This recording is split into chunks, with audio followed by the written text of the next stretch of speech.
Hello again. I just wanted to make a quick video. Don't know how quick it will actually be, but I just wanted to make a quick video talking about something I experienced myself yesterday. Doesn't matter when, but something I experienced myself, and I think something that a lot of us experience on, if not a daily basis, but quite regularly. And it's this why me mentality. I'm walking home from work, there's a car in front of me reversing, and it just reverses out right in front of me. And I think to myself, oh, well, don't mind me. Don't mind me. And that's once again the ego, this big sense of self. Why should they mind you? This thought process of why me, it's not only wrong, but it's hypocritical. If you think in your day-to-day life, and this is half the problem. No, this is the problem, in fact. In our day-to-day lives, we are constantly doing what we are doing, and we aren't thinking about anybody else unless they come and affect what we're doing. Yeah? Why me? Oh, don't mind me with this person reversing their car. Of course they're not going to mind me, because they're reversing. I haven't come into their reality. I don't play a part. I'm not a part of their world. They're denying me out of their existence. And that's exactly what we do every single day.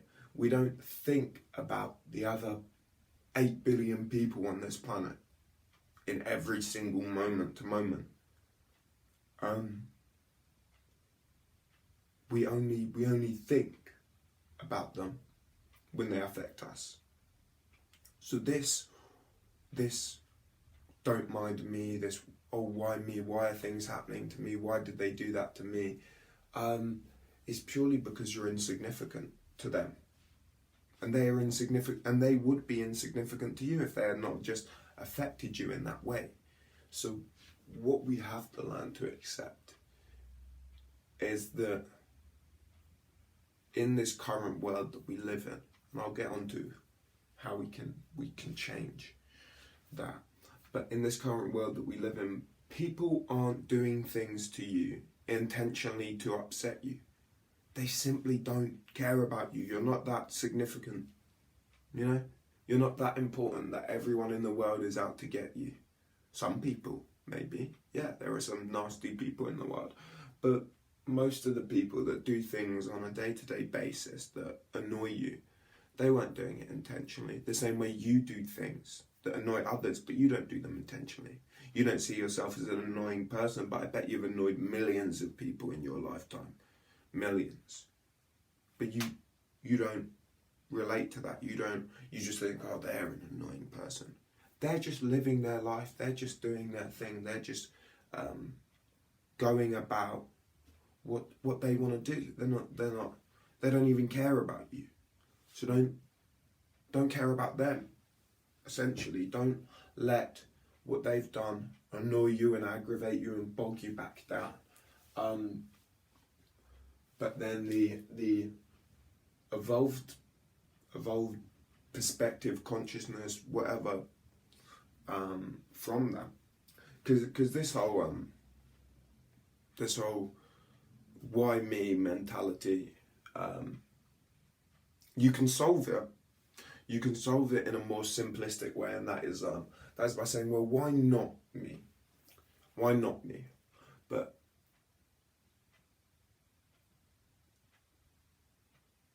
I'm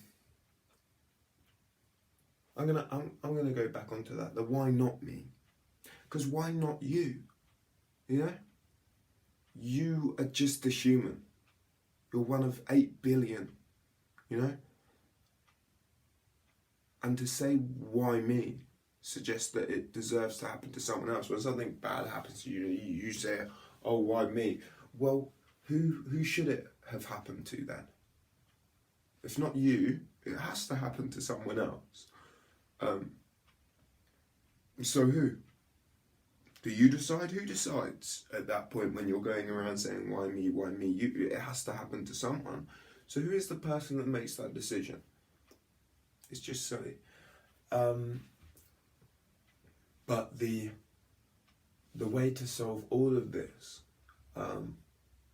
just point blank, just knock it out the water, is to get rid of the egos. Again, this is a problem of the ego. And I called the last video the dangers of the ego, but I didn't really get too much into the dangers, and eventually I'll go through and I'll talk about the multiple different problems, but this is one of them. This why me mentality, and the fact that we have to solve it by saying why not me. What you need to do is take the me out of the equation. There is no you, there is no me. There is just the universe. You just have to accept that things are happening. And in fact, you'll be far less annoyed by people suddenly coming into your reality, okay, and doing something that you don't agree with, if you're constantly conscious that they're there. When you go into this higher state of consciousness, some people call it the fourth dimension, some people call it enlightenment, I can't pronounce, samadhi, I think that's the word, could be pronouncing it horribly wrong. But whatever you call it, once you go into this higher state of consciousness, you are constantly aware of every single other human being. And they can't annoy you because their way is just their way, you know?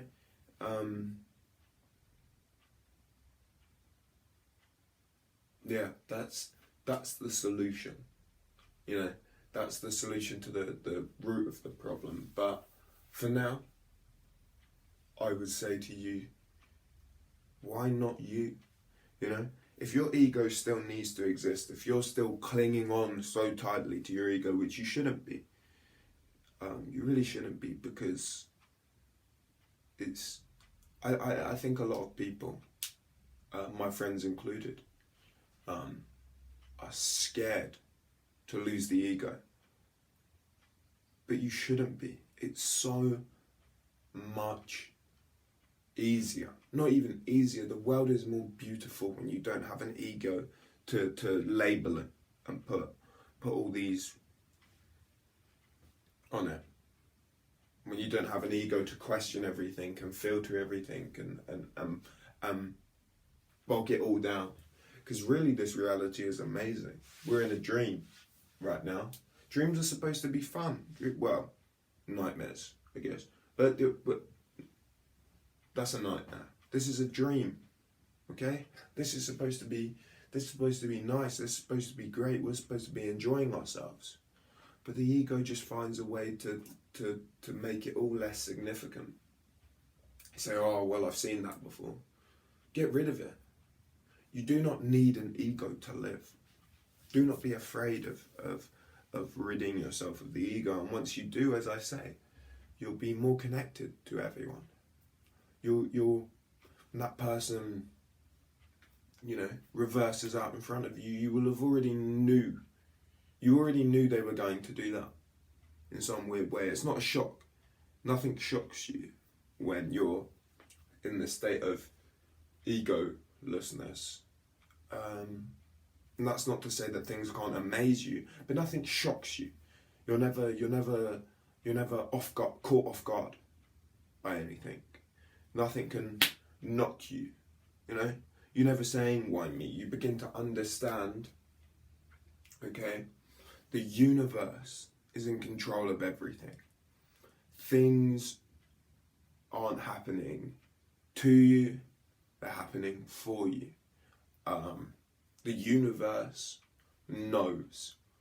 The universe is essentially a big organism, but it's far smarter than any organism we've encountered before. This organism knows every single part of it, and it knows how to get every single part of it in the best place for it to function in the best way. The universe wants, I don't know what the universe, but I assume the universe, like any other organism, wants to live and it wants to go on. So in order for that to happen, The best way for it to happen is for every single part of it to be working at maximum capacity. And we are working at maximum capacity when we are happy, when we are in the place that we need to be. So the universe is constantly trying to find a way for us to get there. Obviously, because of the way we are in humans, there's certain controls that we put third world countries, and people that are born into third world countries, it's a lot harder for the universe to get them to where they need to be, because humans have bogged those poor people down. We've invented things like money that for some reason matter. What? Coin, little straps, little scraps of metal, and little sheets of paper matter. Where you're born, what country you come from, for some reason matters. What skin colour you are. All these things that humans have made matter. The universe doesn't care about that. The universe is just constantly trying to get you to the best place you can be. Things do not happen to you. Things happen for you. I can look back at every bad thing in my life, and there's been a few, Well, not bad. In fact, that is, again, just my English way of saying it.